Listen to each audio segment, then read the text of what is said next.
Srinatha Reddy Mittapalli YouTube channel స్వాగతం. నమస్కారం. నేను మీ శ్రీనాథరెడ్డి మిట్టపల్లి. ఇవాళకి వచ్చి మే 15, 2026 సంవత్సరం. ఇవాళ ముఖ్యాంశాలకు వచ్చినట్లయితే, కువైట్కి సంబంధించిన భద్రతాధికారులు కువైట్లో ఎవరైతే నివాస మరియు కార్మిక చట్టాన్ని ఉల్లంఘించారో అలాంటి వారిని లక్ష్యంగా చేసుకొని తనిఖీలు నిర్వహించడం జరుగుతుంది. అందులో భాగంగా కువైట్లోని అల్ హజిన్ ఈ ప్రాంతంలో నిర్వహించిన తనిఖీల్లో భాగంగా ప్రభుత్వ స్థలాలుగా కేటాయించినటువంటి ప్లేసుల్లో దేనికోసమైతే ఆ స్థలాలని కేటాయించుంటారో వాటికి బదులుగా వేరే వాటికి వినియోగిస్తుండడం, అలాగే నివాస కార్మిక చట్టాన్ని ఉల్లంఘించడం, ఇలాంటి కారణాల చేత ఒక 17 మందిని అదుపులోకి తీసుకున్నట్లు తెలియజేస్తున్నారు. అక్కడ వాళ్ళు కేటాయించింది ఒకదాని కోసం ప్లేసు, కానీ వాటిని చిన్న చిన్న పరిశ్రమల్లాగా దాన్ని యూజ్ చేయడం జరుగుతుంది. వేరే వేరే వాటికి అది యూజ్ చేస్తున్నారు. అలాగే కొన్ని పెళ్లి స్థలాలు ఉంటాయి కదా, సో అలాంటి వాటికి కూడా యూజ్ చేయడం జరుగుతుంది. సో ఈ విధంగా అక్కడ మిస్యూజ్ చేస్తున్నారు ఆ ప్లేసెస్ని. దాంతోపాటుగా అక్కడ నివాసం ఉండడానికి కూడా ఇల్లులుగా వాడుకుంటున్నారనమాట. ఆ విధంగా ఒక 17 మంది అక్కడ ఉండడంతో ఆ 17 మందిని అదుపులో తీసుకున్నారు. వారిపైన చట్టపరమైన చర్యలు తీసుకోవడం కోసం సంబంధిత విభాగాలకు రెఫర్ చేశారు. అలాగే మినిస్టర్ ఆఫ్ ఇంటీరియర్కి సంబంధించిన అధికారులు కువైట్లోని అమ్గారా ప్రాంతంలో కూడా తనిఖీలు నిర్వహించడం జరిగింది. అమ్గారా ప్రాంతంలోని స్క్రాప్ యార్డ్ ఏదైతుందో అక్కడ నిబంధనలు ఉల్లంఘించినందుకు గాను, అలాగే ఎవరైతే ఉల్లంఘనలకు పాల్పడ్డారో అలాంటి వారిలో కొంతమందిని అదుపులో కూడా తీసుకున్నట్లు తెలియజేస్తున్నారు. ఈ మధ్యకాలంలో అమ్గారా ప్రాంతంలో ఈ స్క్రాప్ యార్డ్లో తనిఖీలు నిర్వహించడం జరుగుతుంది అడపదడప. అందులో భాగంగానే ఇవాళ కూడా తనిఖీలు నిర్వహించడం జరిగింది. అందులో కొంతమందిని అదుపులో తీసుకున్నట్లు తెలియజేస్తున్నారు. కాబట్టి ఈ స్క్రాప్ యార్డ్లో పనిచేసే వాళ్ళు చాలామంది పాపము ఖాదీ వీజా కలిగిన వాళ్ళు కూడా ఉన్నారు. అలాంటి వాళ్ళందరూ ఇప్పుడు పని లేకుండా పోతుంది పాపం. అందులో కొంతమందిని పట్టుకుని అలాంటి ఇంటికి కూడా పంపించడం జరిగింది అది. కాబట్టి తనిఖీలు ఎదురుగా జరుగుతూ ఉన్నాయి. ఖాదీ వాళ్ళు ఎక్కడైనా బయట పని చేసుకున్న వాళ్ళు ఉంటే మాత్రం కొద్దిగా జాగ్రత్తగా ఉండండి. కువైట్ వ్యాప్తంగా మాదక ద్రవ్యాల కేసుల్లో సుమారు ఒక 9 కేసుల్లో 15 మందిని అదుపులో తీసుకున్నట్లు తెలియజేస్తున్నారు. వీరి దగ్గర నుంచి భారీగానే మాదక ద్రవ్యాల స్వాధీనం చేసుకున్నారు. గంజాయి, హాషిష్, అలాగే నిషేధిత డ్రగ్స్ కొన్ని, హెరాయిన్ కానీ, కొకైన్ కానీ, అలాగే వాటితో పాటుగా మెథాంఫెటమైన్ కానీ, లిరికా క్యాప్సూల్స్ కావచ్చు, లిరికా పౌడర్ కావచ్చు, ఇలాంటి వాటిని కూడా వాళ్ళ దగ్గర నుండి స్వాధీనం చేసుకున్నట్లు తెలియజేస్తున్నారు. సో ఈ విధంగా ఒక 15 మందిని కనుక అదుపులో తీసుకున్నారు. అలాగే యూకే నుంచి కువైట్కి వచ్చినటువంటి ఒక ఎయిర్ పార్సల్లో, అది పార్సల్ వచ్చింది, మామూలుగా మనకి పోస్టల్ ద్వారా పార్సల్స్ వస్తాయి కదా, ఆ విధంగా పార్సల్ వచ్చింది. అయితే దానిపైన అనుమానం కలిగినటువంటి మనకి ఎవరైతే కస్టమ్స్ వాళ్ళు ఉంటారో వాళ్ళు తనిఖీ చేయడం జరిగింది. క్షుణ్ణంగా తనిఖీ చేస్తే అందులో యాక్చువల్ రాసి ఉన్నటువంటిది, లోపల ఉన్నటువంటి వస్తువులు ఏంటంటే బాడీ వాష్కి సంబంధించినటువంటి బాటిల్స్ అవి. సో జనరల్ మనం బాడీ వాష్కి వాడతాం కదా, సో ఆ విధంగా ఉన్నటువంటి బాటిల్స్ అవి. అయితే వాటిని క్షుణ్ణంగా వీళ్ళు ల్యాబ్కి పంపించి చెక్ చేసిన తర్వాత చూసి అందులో ఉన్నటువంటిది లిక్విడ్ రూపంలో ఉన్నటువంటి కొన్ని మాదక ద్రవ్యాలు, అది కూడా 2.3 కేజీలు బరువు కలిగినటువంటి మాదక ద్రవ్యాలు ఉన్నాయండి. వాటికి సంబంధించిన లిక్విడ్ అది. సో వాటిని సాధనించేస్తున్నారు. ఆ పార్సల్ ఎవరి కోసం వస్తుంది ఏంటి అనే దానికోసం ప్రస్తుతానికి కేసు అయితే నమోదు చేసి దర్యాప్తు ప్రారంభించారు. సో ఈ మధ్యకాలంలో ఈ విధంగా పార్సల్స్ ద్వారా వస్తున్నటువంటి వాటిలో లిక్విడ్ రూపంలో వస్తున్నటువంటి ఎక్కువ. ఎందుకంటే ఘన రూపంలో ఉంటే స్కానింగ్లో దొరికిపోతున్నాయి. అది లిక్విడ్స్ అయితే అది కూడా వచ్చేది అలాగా షాంపూ బాటిల్స్, ఇలాంటి బాడీ వాష్లు, ఇలాంటి వాటిలో వస్తుంది. మరి అది కూడా లిక్విడే ఉంటుంది. సో నిజంగానే అది బాడీ వాష్ ఏమో షాంపూ ఏమో అనుకుంటారు కదా, సో ఆ విధంగా వాళ్ళు ప్లాన్ చేసుకొని తెప్పిస్తున్నారు. అయినా సరే అలాంటి వాటిని కూడా పట్టుకోవడం జరుగుతుంది. ఇదిలా ఉండగా కువైట్లోని మిర్కా ప్రాంతంలో నిషేధిత పొగాకు ఉత్పత్తులు, అందులో ముఖ్యంగా మనందరికీ తెలిసిందే తంబాకు, వీటికి సంబంధించిన ప్యాకెట్స్ని భారీగా స్వాధీనం చేసుకోవడం జరిగింది. అలాగే ఒక 4 ప్రవాసీలను కూడా అదుపులో తీసుకున్నట్లు తెలియజేస్తున్నారు. ఒక షాప్ దగ్గర ఎక్కువగా జనాలు గుమికూడి ఉండడంతో, ఎక్కువగా వెళ్ళి వస్తుండడంతో వీళ్ళకి ఎవరో సమాచారం ఇచ్చారు. నిఘా పెట్టి రెడీ హ్యాండ్గా వాళ్ళని అదుపులో తీసుకున్నట్లు తెలియజేస్తున్నారు.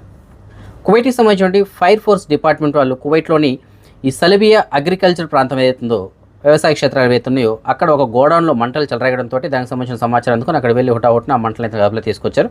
యాక్చువల్గా గోడౌన్ మొత్తం కూడా సీల్ చేసి ఉంటుంది. సో వెళ్ళడానికి ఒకటే మార్గం ఉంటుంది అలాంటి వాటికి గోడౌన్లు అంటే. సో అలాంటి చోటకి లోపల మంటలు ఆర్పాలంటే వేరే మార్గం కోసం అక్కడ ఉన్నటువంటి ఆ రేకులన్నింటిని కూడా కట్ చేసి వాటి ద్వారా లోపలికి వెళ్ళి ఆ మంటలు అయితే అదుపులో తీసుకొచ్చినట్లు తెలియజేస్తున్నారు. మన భారతదేశానికి సంబంధించిన ప్రధానమంత్రి అయినటువంటి నరేంద్ర మోడీ గారు అధికార పర్యటనలో భాగంగా యూఏఈకి చేరుకోవడం జరిగింది. యూఏఈలో ఆయన యొక్క పర్యటన ముగించుకొని అక్కడి నుంచి నెదర్లాండ్కి బయలుదేరి వెళ్ళారు.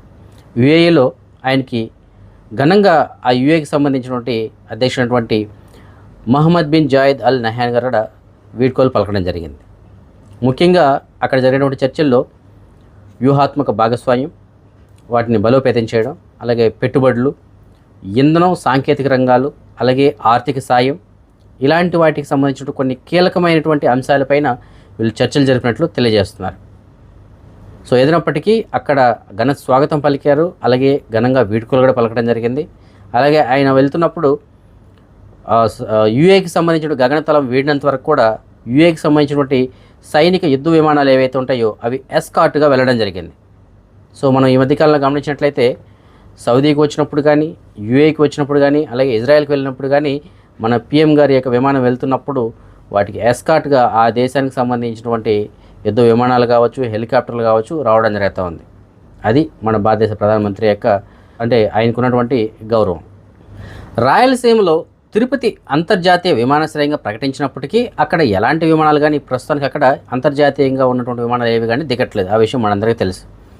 డొమెస్టిక్ విమానాలు అయితే దిగుతున్నాయి, అంతర్జాతీయ విమానాలు మాత్రం దిగట్లేదు. అయితే కేంద్రం మాత్రం ఎప్పటి నుంటో చెప్తుంది, మనం 10 సంవత్సరాల పైగా వింటూనే ఉన్నాం, ఇదిగో అదిగో ఇదిగో అంటూనే చెప్తూనే ఉన్నారు, ఇంతవరకు దిగింది అయితే లేదు. అయితే ఇప్పుడు ప్రస్తుతానికి రీసెంట్గా ఒక వీడియో అయితే విడుదల చేశారు.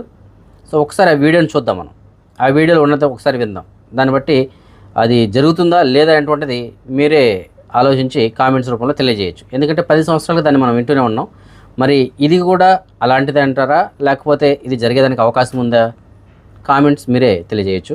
ఎయిర్పోర్ట్లు వైజాగ్, అలాగే విజయవాడ, అలాగే తిరుపతి, ఈ 3 కేంద్రాల నుంచి కూడా ఇంటర్నేషనల్ ఫ్లైట్ స్టార్ట్ చేయాలని ఎంతో కాలం నుంచి కృషి చేస్తూ విశాఖపట్నం నుంచి అబుదాబికి ఫ్లైట్ స్టార్ట్ చేశాం. సింగపూర్ చంద్రబాబు నాయుడు గారు వెళ్ళిన తర్వాత తిరిగి వచ్చి ఫోన్ చేసి ఎట్టి పరిస్థితుల్లో విజయవాడ సింగపూర్ స్టార్ట్ చేయాలనంటే 100 రోజుల్లో విజయవాడ నుంచి సింగపూర్ కూడా ఫ్లైట్ వేశాం. రాయలసీమ తిరుపతి కేంద్రంగా ఎంతో కాలం నుంచి ఎదురు చూస్తున్నారు ఇంటర్నేషనల్ కనెక్టివిటీ కావాలని.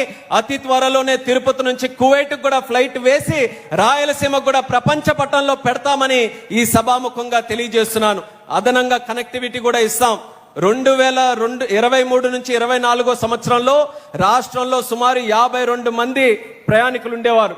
అది మన ప్రభుత్వం వచ్చిన తర్వాత, ఎన్డీఏ ప్రభుత్వం వచ్చిన తర్వాత 24-25లో ఆ 52 కాస్త 59 లక్షల మంది ప్రయాణికులకి తయారు చేశాం. మళ్ళీ ఈ సంవత్సరంలో, గడిచిన సంవత్సరంలో 59 నుంచి 62.3 లక్షల మందికి ప్రయాణికులను మన రాష్ట్రంలో మనం తయారు చేసుకున్నాం. అంటే అంచెలంచెలుగా ఎయిర్ ట్రావెలర్స్ కూడా మన రాష్ట్రంలో పెరుగుతున్నారు. మళ్ళీ భవిష్యత్తులో మరింత పెరగడానికి మినిస్ట్రీ ఆఫ్ సివిల్ ఏవియేషన్ నుంచి పూర్తి సహాయ సహకారాలు అందిస్తాం. రాయలసీమకి ప్రత్యేకంగా ఒక వెనుకబడినటువంటి ప్రాంతంగా ఎంతో కాలం నుంచి ఇక్కడ ముద్ర వేశారు, మా ఉత్తరాంధ్రకు కూడా అలాగే ముద్ర వేశారు. కానీ ఈరోజు పెద్ద పెద్ద నగరాలు మనల్ని చూసి అసూయ పడుతున్నాయి.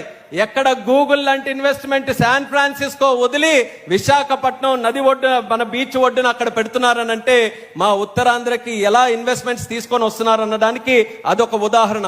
ఈ రోజు ఎన్నో ప్రాజెక్ట్స్ మన రాయలసీమలో కూడా చేశాం. అంటే కంబైన్డ్ డెవలప్మెంట్ ఎంటైర్ స్టేట్ లో, అక్కడ ఇచ్చాపురం నుంచి ఇక్కడ కుప్పం వరకు ఏ ప్రాంతాన్ని విడిచిపెట్టకుండా, ఏ జిల్లాని, ఏ వర్గాన్ని, ఏ విలేజ్ ను కూడా విడిచిపెట్టకుండా సమగ్ర అభివృద్ధి, దేశంలో వికసిత్ భారత్, అలాగే మన దగ్గర స్వర్ణాంధ్రప్రదేశ్ 2047 కోసం అన్ని విధాలుగా ముందుకు నడిపిస్తున్నటువంటి ఎన్డీఏ ప్రభుత్వానికి మీ ఆశీర్వాదం ఎల్లప్పుడూ ఉండాలని మరొకసారి సందర్భంగా కోరుకుంటూ, आदरणीय रक्षा मंत्री राजनाथ सिंह जी को फिर से मैं प्रणाम करता हूं. आपके आशीर्वाद से इतना बड़ा प्रोजेक्ट हमारे यहाँ पे आया है और हमारे तरफ से खास करके मिनिस्ट्री ऑफ सिविल एविएशन जो हम मानते हैं, मैं अपने मिनिस्ट्री में भी बोलता हूं कि हम छोटे भाई हैं मिनिस्ट्री ऑफ डिफेंस के लिए. डिफेंस में कोई भी एडवांसमेंट होता है तो उसका सीधा लाभ सिविल एविएशन को मिलता है. तो इसलिए आज इतना बड़ा फाइटर जेट का प्रोजेक्ट, हमें जरूर विश्वास है इसका कहीं ना कहीं एक लाभ तो हमारे सिविल एविएशन को भी होगा. और खास करके ये हमारे आंध्र प्रदेश में, हमारे रायलसीमा हुआ, इसके लिए बहुत बहुत आभारी हैं आपके और केंद्र सरकार के. वैसे मैं मंत्री तो भारत सरकार का हूं, बट यहाँ पे लोकल बॉय हूं. ఫ్రెండ్స్, మీకు డిస్ప్లేలో ఒక ఫోటో చూపిస్తున్నాను కదా, ఈ అస్థిపంజరం దేందో తెలిసిన? ఇది ఈ సౌత్ ఈస్ట్ ఏషియాలోనే అతిపెద్ద డైనోసార్కి సంబంధించినటువంటి అస్థిపంజరం. అది దీన్ని ఎక్కడ కనుగొన్నారంటే థాయిలాండ్లో కనుగొనడం జరిగింది. ఇది చాలా పురాతనమైనటువంటిది. ఎంత పురాతనమైనటువంటిది అంటే 100 నుంచి 120 మిలియన్ల సంవత్సరాల క్రితందంట. అంటే సుమారుగా 1 కోటి సంవత్సరాల పైన, కానీ 1 కోటి నుంచి 1 కోటి 20 లక్షల, 1 కోటి నుంచి 1 కోటి 20 లక్షల సంవత్సరాల క్రితంది అది. అంటే ఒకసారి ఊహించుకోండి ఎంత పాతదో. సో అంత పురాతనమైనటువంటి అస్థిపంజరాలని వాళ్ళు కనుగొనడం జరిగింది.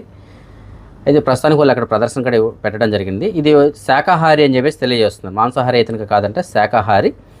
దీని పొడవు వచ్చి సుమారుగా 27 మీటర్ల పొడవు ఉండొచ్చు అని చెప్పేసి అంటున్నారు. బరువు విషయానికి వచ్చేటప్పటికి 27 టన్నులు అయితే ఉంటుందంట. అంటే ఇప్పుడు లెక్కల ప్రకారం మనం చూడాలంటే ఒక మంచి సైజులో ఉన్నటువంటి ఏనుగులు ఏవైతే ఉంటాయో అలాంటి ఒక 9 ఏనుగుల బరువు ఎంత అయితే ఉంటుందో అంత బరువు అంత దీంతో ఉండేదంట. అది శాకాహారి. సో అప్పట్లో ఎంత పెద్దవిగా ఉండేటివో జంతువులు ఒకసారి ఊహించండి. కొన్ని లక్షల కోట్ల సంవత్సరాల క్రితం మన భూమిపైన జంతువులు అంత భారీగా ఉండేటివి. దాని తర్వాత కాలక్రమేణా సైజులు అనేవి తగ్గుతూ వచ్చాయి. ఇప్పటికి మన భూమిపైన భారీగా ఉన్నటువంటి భూమిపైన నేలపైన ఉన్నటువంటి జంతువుల్లో మనకి పెద్దగా ఉన్నటువంటి ఏంటివంటే మీకు అందరికీ తెలిసిందే ఏనుగులు, దాని తర్వాత జిరాఫీలు, అలాగే హిప్పోలు ఇలాంటివి ఉన్నాయి. అంతే తప్ప పెద్దగా అంటే ఏనుగు ఒకటే ఉంది ప్రస్తుతానికి. కానీ ఏనుగు కన్నా 9 రెట్లు 10 రెట్లు ఇంకా పెద్ద పెద్ద సైజు ఉన్నటువంటి జంతువులు కొన్ని లక్షల కోట్ల సంవత్సరాల క్రితం మన భూమిపైన ఏదైనా ఉండేటివి. కానీ దాని తర్వాత కొన్ని పరిణామాల వల్ల అవన్నీ కూడా అంతరించిపోయాయి. సో ఏదైనప్పటికీ అలాంటి వాటికి సంబంధించినటువంటి ఒక అస్థిపంజరాన్ని థాయిలాండ్లో కనుగొనడం జరిగింది. మన సబ్స్క్రైబర్ ఒకరు మనకి మెసేజ్ పెట్టారు. ఒక కువైట్ వాళ్ళంట్లో పనిచేయడానికి ఒక డ్రైవర్ కావాలని చెప్పేసి అంటున్నారు. మంచి జీతం అయితే ఇస్తారని చెప్పేసి అంటున్నారు. సో మీరు ఎవరికైనా సరే కువైట్ వాళ్ళంట్లో డ్రైవర్గా పనిచేయడానికి ఇంట్రెస్ట్ ఉన్నట్లయితే మీకు నేను డిస్ప్లేలో దీనికి సంబంధించి నెంబర్ ఇస్తున్నాను. నెంబర్ కాల్ చేసి పూర్తిగా కనుక్కొని మీకు నచ్చితే వెళ్ళి జాయిన్ అవ్వచ్చు. అదే మనం ఈ మనీ ఎక్స్చేంజ్ విషయానికి వచ్చినట్టయితే ఎక్స్చేంజ్ ధర మాత్రం రికార్డు స్థాయిలో ధరలు అయితే ఉన్నాయండి. మంచి ధరలు అయితే కొనసాగుతున్నాయి. డబ్బులు అనుకునే వాళ్ళకి మంచిది. కాకపోతే మన దేశపరంగా ఆలోచిస్తే మన దేశ రూపాయి విలువ కూడా తగ్గుతూ వస్తుంది. సో ఇది పెరగాలని చెప్పేసి మనం అయితే ఆశించాలి. ఎందుకంటే మన దేశ భవిష్యత్తు అనేటువంటిది రూపాయి విలువను బట్టి ఆధారపడి ఉంటుంది. అది ఎంత తగ్గే కొద్దీ మనం అంత ఆర్థికంగా తగ్గిపోతున్నట్టు లెక్క అనమాట. రూపాయి వాల్యూ పెరగాలి. రూపాయి వాల్యూ పెరగడం అంటే ఒక దినారికి 311 రూపాయలు కాదు, మనకు దినారికి మనకి 200, 150, 100 ఇట్లా వస్తే అప్పుడు మన దేశ ఆర్థిక వ్యవస్థ అనేటువంటిది మన రూపాయి వాల్యూ అనేటువంటిది బాగా ఉన్నట్టు లెక్క అనమాట. సో ప్రస్తుతానికి మాత్రం ఒక కువైట్ దినార్ మన భారతదేశం రూపీస్లో 311 రూపాయల 52 పైసలు, అంటే 311.5 రూపాయగా ఉంది. సో ఇంతటి ధర గతంలో అయితే ఇంకా లేదు. మంచి ఎక్స్చేంజ్ ధర. ఎవరైనా డబ్బులు పంపించాలనుకున్న వాళ్ళకి ఇది మంచి అవకాశం, సువర్ణ అవకాశం అని చెప్పేసి మనం చెప్పుకోవాలి. సో భవిష్యత్తులో పెరుగుతుందో తగ్గుతుందో మనం చెప్పలేం, కానీ ఇప్పటికైతే మాత్రం చాలా మంచి ధర అయితే కొంది. డబ్బులు పంపించాలనుకుంటే ఇప్పుడు పంపించేసుకోండి ఇంటికి, మీ దగ్గర డబ్బులు ఉంటే. అదే మనం బంగారం విషయానికి వచ్చినట్లయితే మాలియాలో ఉన్న సూకల్ వతియాలో ఉన్నటువంటి షాప్ నెంబర్ 121లో ఉన్న ఎఫ్కా జ్యువెలర్స్ వాళ్ళు మనకు అందిన సమాచారం మేరకు బంగారం ధర మాత్రం కొద్దిగా స్వల్పంగా తగ్గిందని చెప్పేసి మనం చెప్పుకోవాలి. 22 క్యారెట్ల బంగారం ప్రస్తుతానికి 1 గ్రామ్ ధర 41 దినార్ల 789 పిలుసుగా ఉంది. అదే 24 క్యారెట్ల బంగారం బిస్కెట్ రూపాయల బంగారం ప్రస్తుతానికి 1 గ్రామ్ ధర 45 దినార్ల 571 పిలుసుగా ఉంది. సో ఈ ఫ్రెండ్స్ ప్రస్తుతానికి అప్డేట్స్. రేపు రాత్రి 9 గంటలకు వచ్చిన వీడియోలో మరిన్ని అప్డేట్స్ కలుసుకుందాం. అంతవరకు సెలవు. జై హింద్.